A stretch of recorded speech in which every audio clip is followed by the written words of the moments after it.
Welcome to Self-Publishing with ALLi from the Alliance of Independent Authors. This week it's our advice stream focusing on branding, marketing, and promotion. Join host Dale L. Roberts as he interviews the brightest minds, experts, and insiders in the writing and self-publishing business. Get actionable insights to help you level up your author brand and reach more readers. This Self-Publishing with ALLi podcast is sponsored by Book Vault.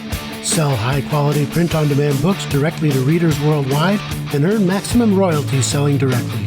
Automate fulfillment and create stunning special editions with Book Vault Bespoke.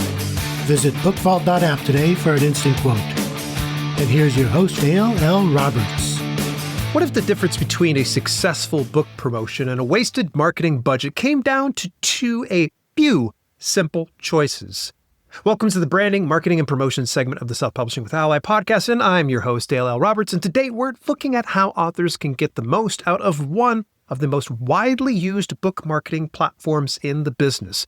My guest is Emma Boyer, Vice President of Digital Operations at Written Word Media, a company behind powerful promotional sites like Free Booksy, Bargain Booksy, Red Feather Romance, and there's so many more here. I could probably spend an entire show listing all the things that's underneath Written Word Media. Now, every day, Emma and her team help authors connect with readers through targeted high-impact campaigns, and she's seen firsthand what successful authors do to build strong brands and leverage promotional opportunities, and what separates the winners from those who fall flat.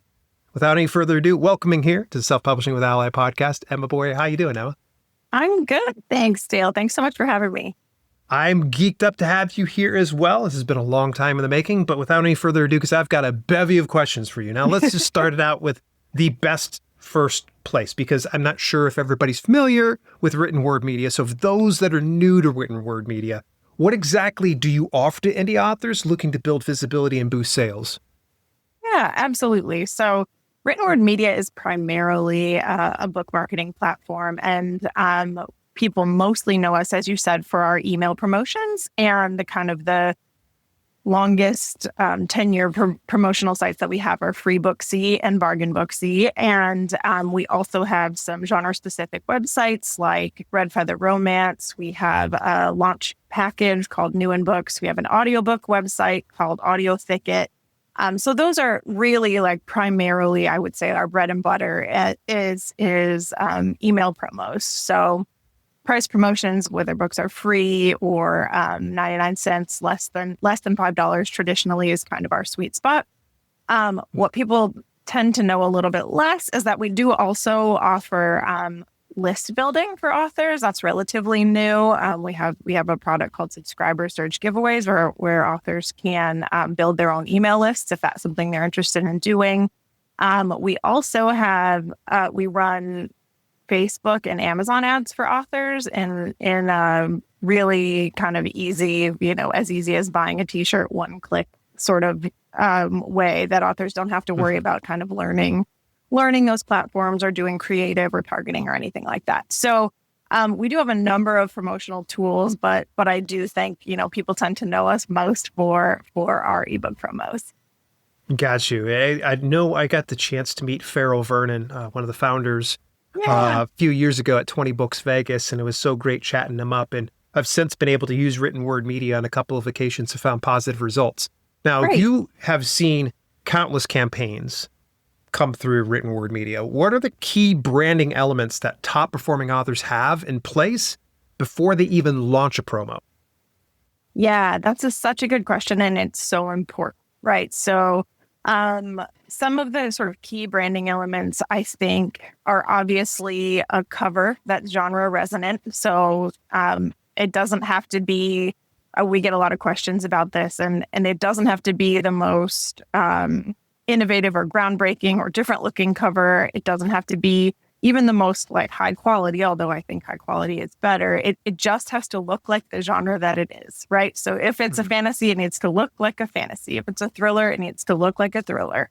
So that really helps find audience. That is one piece. The other piece is sort of just have all your ducks in a row as far as your metadata, as far as your book description on retailers. And really, I think having some basic strategy that you're working with, and this does not like that might sound really overwhelming. It doesn't have to be, right? But if your strategy is, you have to know what your goals are, right? It is my goal to get my book out there into the hands of readers who might not know me, right? That is a very valid strategy. Is my strategy to make money, right? Whatever. Those are very valid strategies, but they're very different. So I think, the authors I've seen really succeed, have good covers, have good metadata, and when I say good, I really just mean that align with their genre.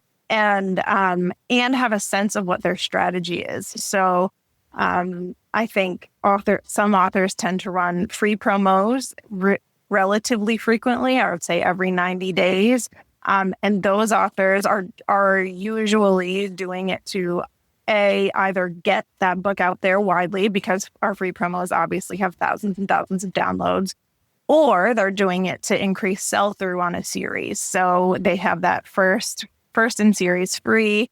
And then they tend to see the people have sell through books 2 through 5 or whatever that might be.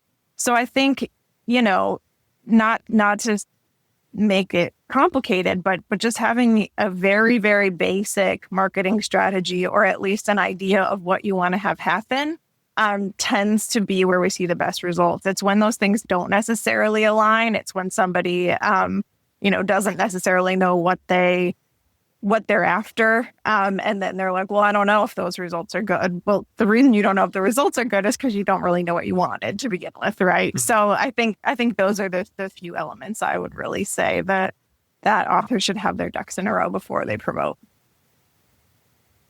So what is a good way for me to audit my book? Because I know that, us authors, we're a little romantic about our projects. We love what we're doing. And sometimes maybe the cover is bowling shoe ugly, or maybe the description is like a wall of text. What is a good safeguard that I can put in place that I can audit all this stuff before I start running promos? Because again, if I've got a trash cover that's not genre relevant, if I've got a really bad, description or a title for that matter, like, what's a good way for me to audit things so I can remove myself from the situation? Because we know that I'm going to be biased about my work. Well, I think there are a couple of really easy ways. Like there are some more complicated ways, more sophisticated ways that probably some people would recommend. I think there are, tools out there that people can leverage. But I think, there are some really easy ways to do this. One is compare, right? So find some other books in your genre that are successful, or that are written by people who you admire, and just compare them to your content. Does my cover look like it could be on a bookshelf with this other one? And if the answer is no, then you probably way out in left field, right? You just have to kind of imagine that they at least sort of resemble each other. If this book is successful, what does their description look like on retailers? Does yours look that way? The other thing is just have someone else read it. Right? Whether it's someone else in your home, whether it's a friend, whether it's another author. I know tons of authors who tend to do a really good job of sort of crowdsourcing this stuff. And you're right. I think some authors can be really sort of precious about the covers that they love. And I really, really get that. But you have to, at the end of the day, you have to let other people tell you if they think an audience is going to respond to that. And doing that is the easiest way to do that, is to go directly to an audience. And I think you're going to know pretty quickly. And whether or not I think a key thing here is that whether or not people like it is important, but it's actually not the most important. The most important is, does it look like what it is? And that sounds very basic, but it is the thing that is so often missed.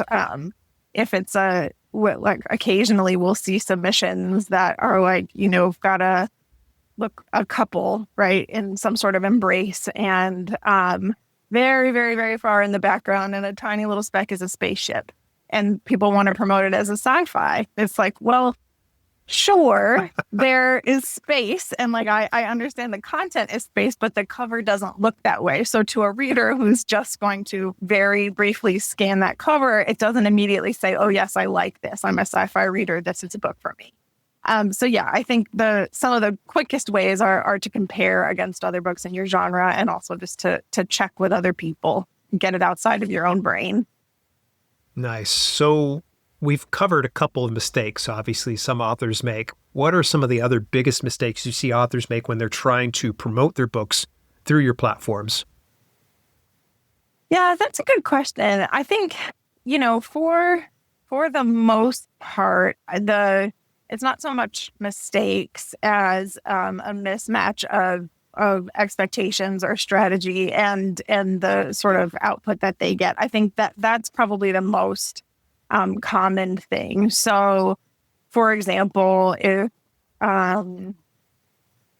people haven't really necessarily thought through their pricing, and they're running a bargain book promotion on our Bargain Book C website.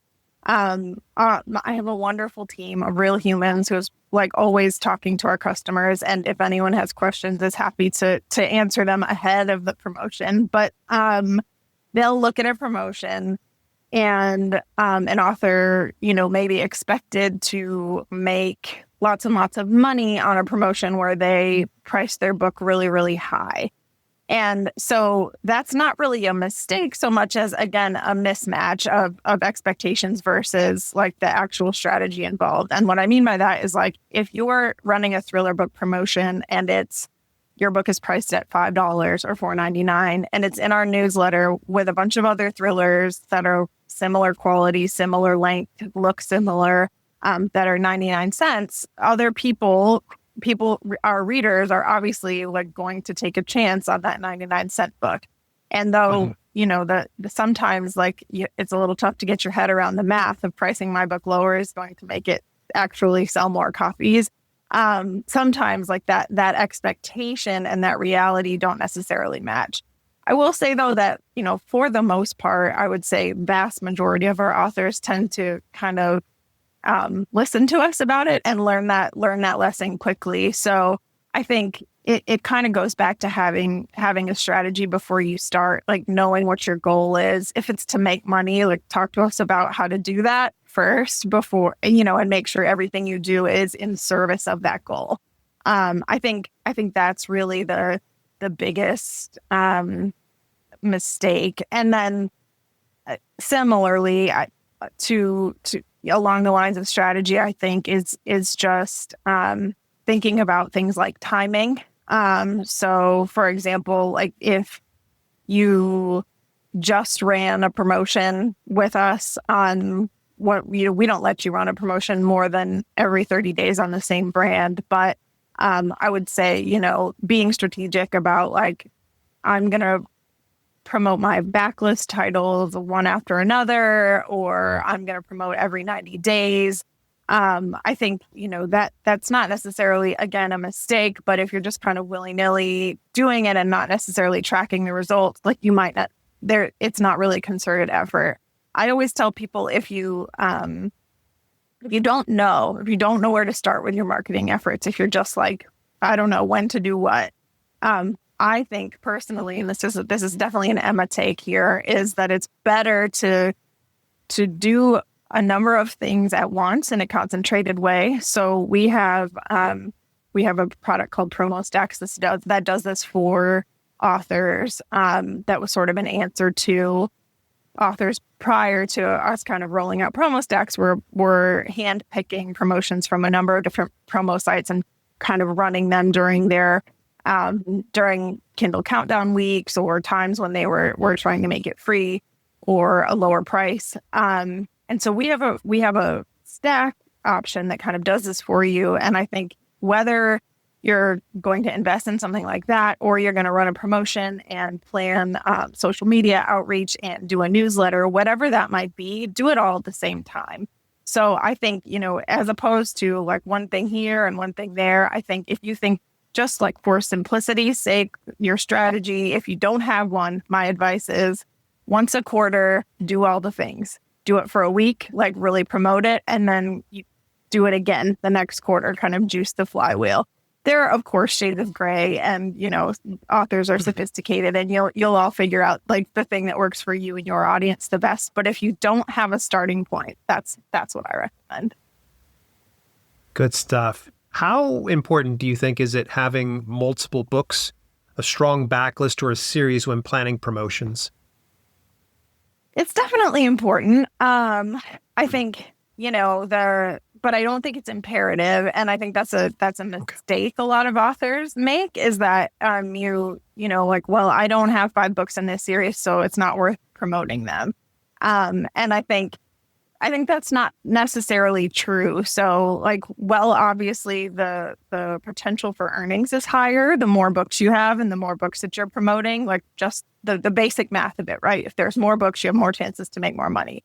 However, I also think if you're not promoting, promotions do a lot of things, right? They help you make money, but they also help you get awareness. They help you build an audience. They help you get reviews. There are lots of reasons why authors should be thinking about promoting their titles. So I think, just because you only have 1 or 2 books doesn't mean that those things aren't valuable. And that way, and if you start promoting when you have 1 or 2 books and the readers have found your book because they've taken a chance on it because they saw it in a free or a bargain newsletter, or they saw an ad for it, or whatever that might be, they already know you. They already are looking for the next thing that you've written. And, I know all of you wonderful, sophisticated authors have something in your back matter that's going to keep them hooked. Maybe they've signed up for your newsletter. There are all of these things that kind of get the ball rolling that I think are really valuable to do, even if you have just 1 or 2 or however many books. And then when you do have 5 books and you're ready to really do that big push, it's going to be even more successful because you've done all of the legwork and you have the audience and you have the awareness. So, I think, of course, there's lots of different ways to think about it, but I think it's a little bit of a missed opportunity sometimes when authors just wait until they have everything published. And also, who's ever done, right? I talk to authors all the time who have true. 50 books, more and more. So I think, you're never going to hit that critical mass. I think you should just go for it. I think I've seen just so many times where there's some authors out there that write at a slower pace. Not everybody's prolific. Sometimes it takes a person 5 years to write a single novel. And that's still commendable. That's still something to be very proud of. But I think there's that self-limiting belief, I think, from time to time. Some people believe there's this magic that happens in having series or a whole giant backlist of books. So I'm so glad that you were able to kind of hopefully inspire a few people and motivate them to understand, you don't need to wait. You've got 1 book, let's promote it. Yeah, let people read it. What you said is so true. It's a huge deal. And especially if you've given 5 years of your life to something, it's a huge accomplishment. It's a huge deal. And I think the vast majority of authors that I talk to, when I was just going back to talking about goals or strategy, what they want people to find their work and to love it and to read it. So I think, that's the key. So don't limit yourself by not promoting. Speaking of limitations, I feel like this is perfect segue into just thinking about genre. What role does genre play in determining which written word media promos are most effective? Yeah, I think as far as just general advice for anyone, it's the same really as what I was saying about your cover and your blurb, or your description that's on a retailer, is that the category that you choose to promote your books to. So the way that written word media works is our readers opt in to specific genres at specific price points and on specific devices. So if they want to read on a Kindle, if they want to read on a Nook, they tell us that. If they want to read thrillers or fantasy romance, they tell us that. And so that's why our promotions are as successful as they are, is because of very high intent. I am not receiving, if I'm a reader and I'm a subscribed to a newsletter, I'm not receiving book that I'm not interested in because I've already told you what I'm interested in. So that's, that is to say that the genre that you choose should really be true to the genre that your book is. And I know that very often authors have these like genre bending or genre crossing books, or, they're like, well, it's a thriller, but it has some romance, and I totally get that. And I think that like those nuances are obviously really good for the reader. But before you get to that explanation, you have to get the book in a reader's hands. And the way you do that is by finding the genre that they are looking for. So instead of, wanting to be true to every inch of the content in your book, think about, what is the ideal reader? Sometimes I think it's easier to think about that. Like, is the ideal reader for your book somebody that's usually reading thrillers? Then put it in a thriller category, as opposed to trying to say, well, yeah, but it's this and it's this. Sure, but thriller readers are the most likely to pick it up and enjoy it.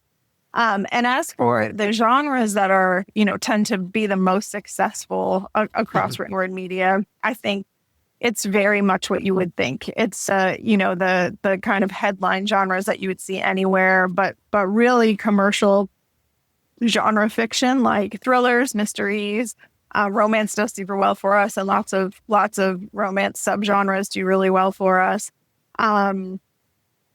Yeah, I think, we've started to see some interesting things. We've got a new partnership with Fangoria, which is a horror website, and we've started to see some like really good traction for horror authors. It's really cool. So yeah, I think we're starting to see some audience sizes grow, like that one that we hadn't before. But in general, the things that sell well at retailers are the things well for us. Good stuff. By the way, you said Fangoria. I just started fanning out because that's an amazing magazine I remember reading when I was a kid. Oh, that's awesome. But yeah. So that was like, oh goodness. So when I get ready to pivot over to horror, I imagine I'm going to be leaning heavily into you guys. That's right. So we're starting to get towards the end of things. I want to ask, what's one underrated strategy authors can start using today to strengthen their brand and improve the results of their next promotion? Yeah, I think, I don't know how underrated it is. I don't think it's earth-shattering, but a thing I think that every author, regardless of the point in their career where they are, like whether they even have published yet, or whether they have 50 books, I think, is thinking about growing your own audience. So I think, what I mean by that is when authors are running an ad on Meta or on Amazon or anywhere on the internet, what they're doing is running it to someone else's audience. Even when you run a promotion with us or run an ad with us, what you're doing is you're running it to our audience, our Free Booksy audience, Written Word Media's audience. You're not running it to your audience. So what a super valuable thing to do is think about ways to build your own audience. And for the most part, I think in the vast majority of ways, this is actually valuable. That's somebody's email list for authors. And I think growing your email list is the thing that you can always be focused on, should always be focused on. We have a product that I mentioned really quickly at the beginning called Subscriber Search Giveaways, where you can just give us a copy of an ebook and we put it into a giveaway with other books in your genre and a Kindle or an e-reader of some kind. And people have the chance to discover your book and opt into your email list. So at the end of that campaign, you get people who have said I want to be on Dale's email list. And so they've opted. We have double opt-in. They're genuinely interested in what you're doing. And this is just so important because I think, wherever you are in your career, the next time you run a promotion, you're gonna do all those things. You're gonna rent all those audiences from all those people. You're gonna run an ad. You're gonna run an email promo. But now you can also reach out to the people who have already said that they're interested in you and that they support you, and you start to build that fandom. And I think that community of people who really get behind authors is incredible and is really the thing that's going to carry you through to the next phase. So I think there just can't be too much emphasis on that, no matter how you do it. If you have a website, always have a place where people can sign up for your email list. I just met a really cool author who goes to craft shows all the time and sells her books because she was really neat. And she always has just like a paper sign-up sheet so people can join her email list. And I think, if it's essentially free to do that, most of the time. And I think but it's always something that's worth investing in and having it front of mind. Good stuff. Well, how can our listeners get in touch with you and find out more details about Written Word Media? Yeah, that's it. So easiest thing to do is writtenwordmedia.com. That's the easiest. But if you want to talk to a person, feel free to write into our inbox. It's just hello@writtenwordmedia.com. I have a wonderful team of 7 people, real people who are happy to answer questions. You don't even have to be running a promotion with us. You don't even have to be considering running a promotion with us. We have people that write in all the time, just questions. And I think there's not enough resources out there for authors where they can just ask a question and not have to worry about it and get good advice. And we really try to do that for authors. So please feel free to do that at any point. I'm happy to jump on the phone, to point you in the right direction of resources, or obviously help you with marketing strategy. Well, thank you so much for your time today, Emma. I do appreciate it.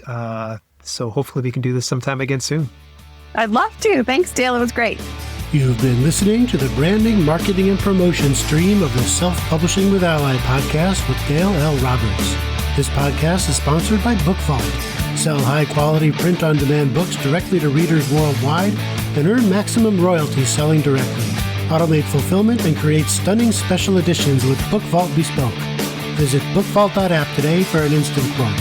And if you haven't already, we invite you to join our organization and become a self-publishing ally.